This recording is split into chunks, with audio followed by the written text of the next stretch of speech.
One thing I hate is when people apologise for opinion.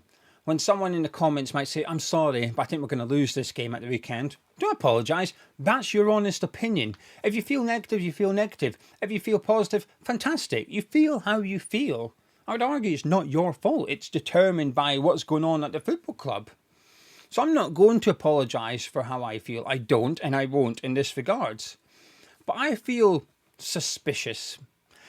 But I am aware that when it comes to the current West Ham board, in particular David Sullivan and Karen Beattie, my judgment is perhaps clouded.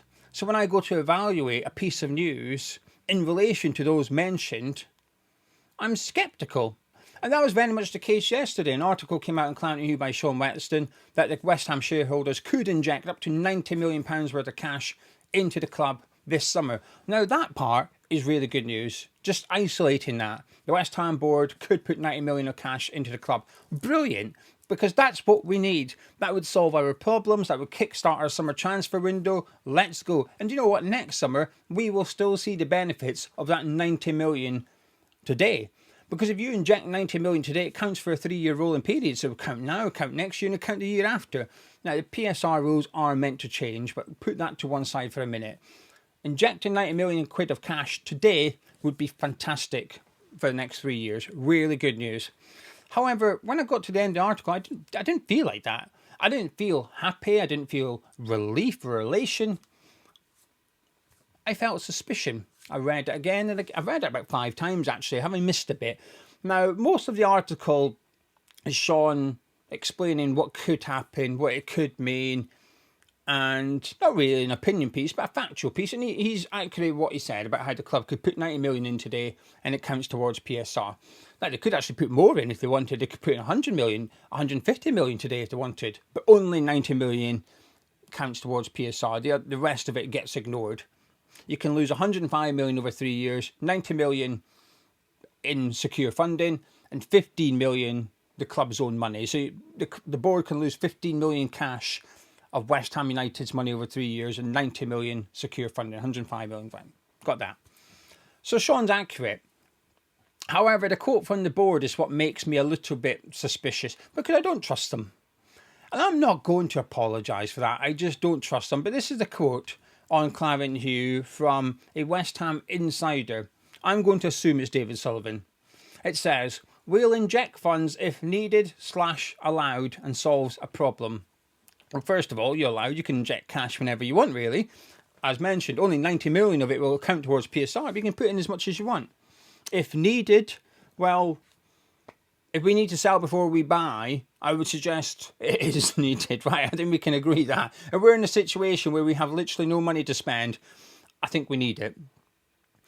But it doesn't say how they're going to put that money into the football club. And that's where it gets suspicious. And that's what I'm going to be discussing. I'm going to be discussing my thoughts with you. But if you're new to the channel, please do subscribe. And also drop a like on the video as well by clicking the thumbs up button. Get 1,000 likes on this video. That would be fantastic. A massive thank you to everybody who's been dropping likes on the videos recently. They usually get 800 likes, 900 likes. Some videos recently have been getting 1,500 likes thanks to you guys. So keep on clicking that thumbs up button. It helps drive views on the video, which helps the channel out a lot. So massive, massive thank you. And if 300 of you haven't subscribed, we'll hit 44,000. Ambitious, but I like ambition. It'd be nice if the club could show some, but it can. I think the club can show some ambition this summer. And to me, that would be putting 90 million into the club in equity. Whether, well, they'd have to do it equally so that the percentages don't move.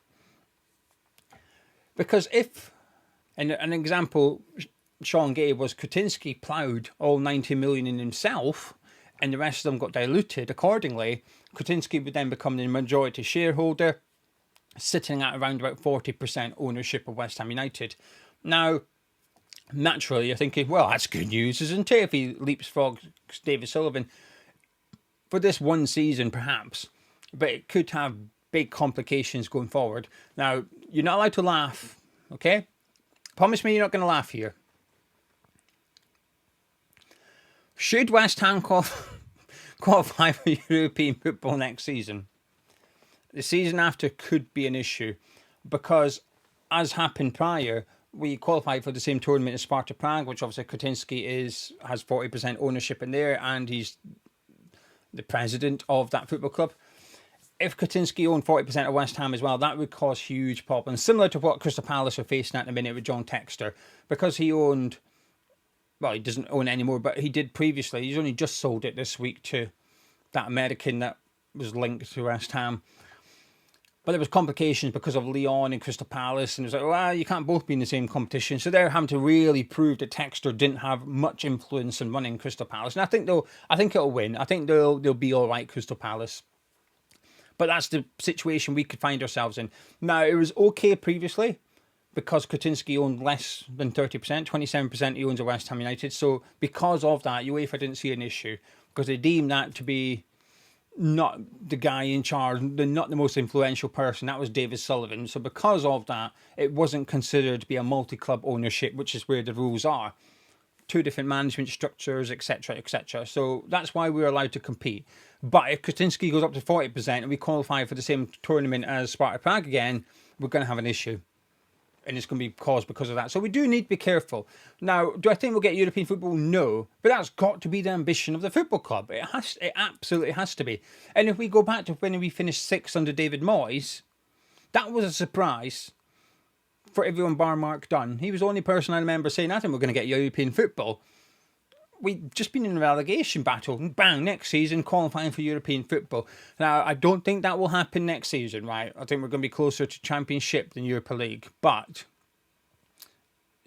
it would be foolish, naive, and just stupid to ignore that potential situation in future. Because could you imagine we finished in it? Well, brilliant, just finished 6th Europa League football, actually.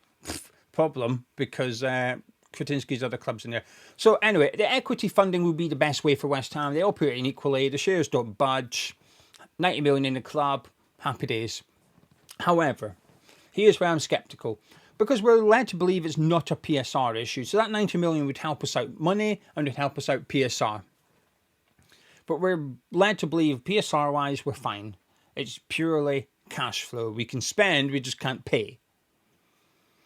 And if that's true, what it means is that the club don't necessarily need to put 90 million into the club as equity secure funding. What they can do is a loan. Because Sullivan isn't cash rich. Does he have 90 million to just drop in West Ham? Maybe he does. I'd be surprised. He's asset rich, 100%. He's got loads of money in property and businesses and whatnot. But in terms of actual money in the bank, I'm sure he's got more than 90 million, don't get me wrong. But how much more? Can he afford to drop 90 million? Maybe he could, but you get my point. He's perhaps not liquid cash rich, it's asset rich. But what they could do is a loan, which they've done historically.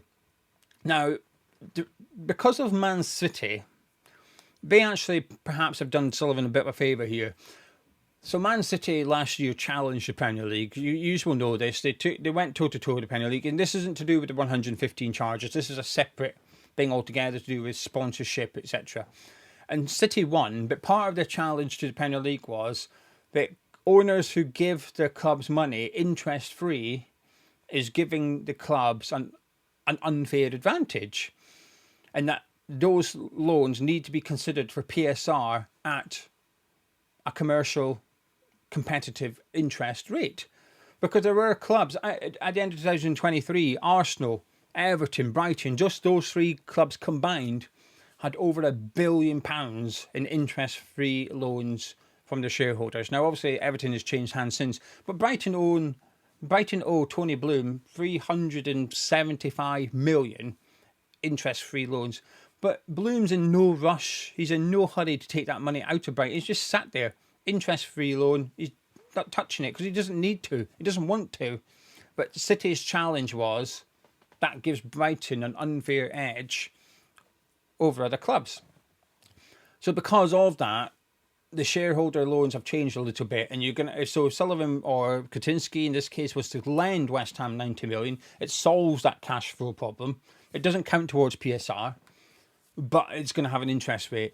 Now, something the board have always done, Sullivan's always done, which is short-term loans from Barclays in particular.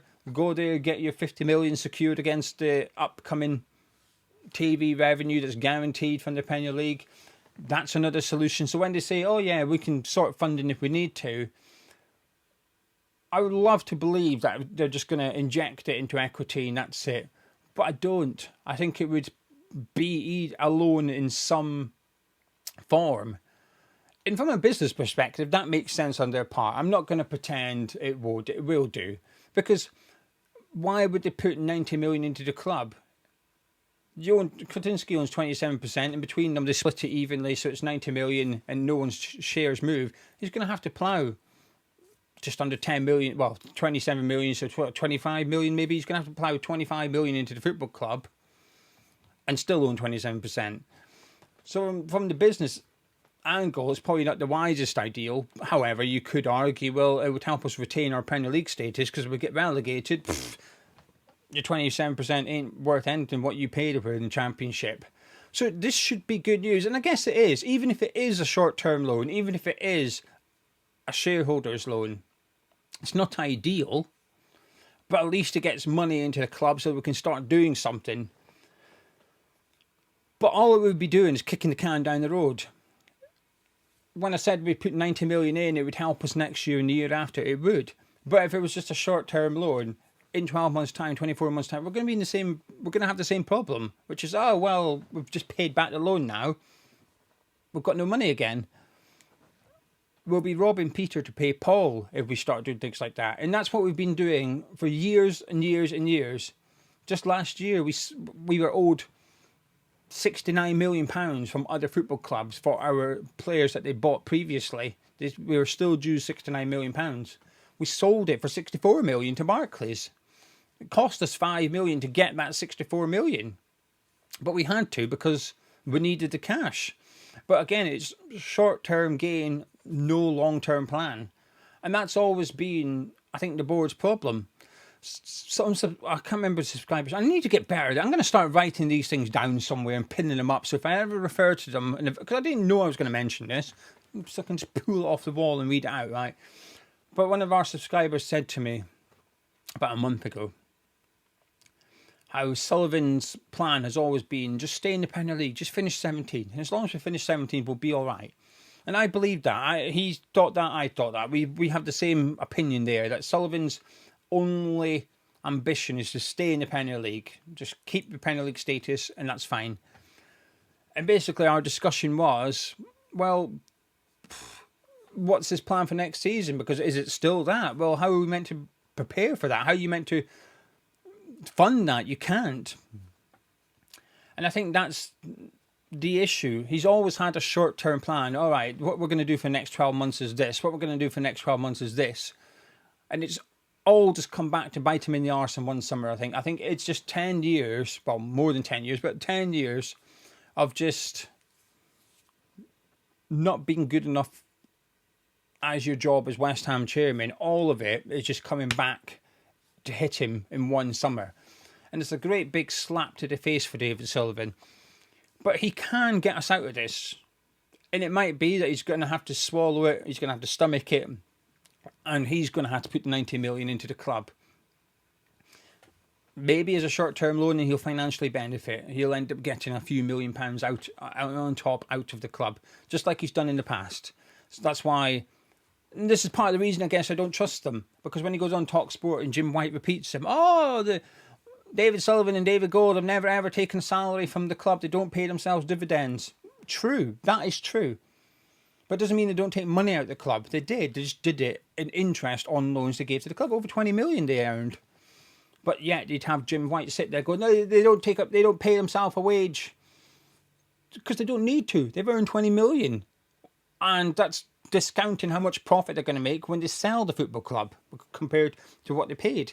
They've done all right. They've done all right out of this. And that's without even suggesting that there's an advantage to David Sullivan using Will Salthouse or Barry Silkman, or suggesting that it was in David Sullivan's interest to sell Upton Park to Bowling Phoenix Limited. I think that's what it was called, wasn't it? Without even suggesting any of those things, just looking at the loans on its own, over 20 million those two earned.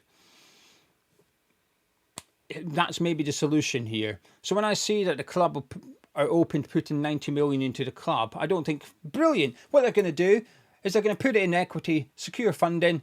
PSR's loving this. Cash, we're loving this. We've now got 90 million, which, as you know, when we pay for transfers, that equates to 400 odd million, because we're going to be paying it over 4 or 5 years every transfer over 4 or 5 years. That effectively could fund a big spend up this summer. I don't feel like that. I think, what are they up to?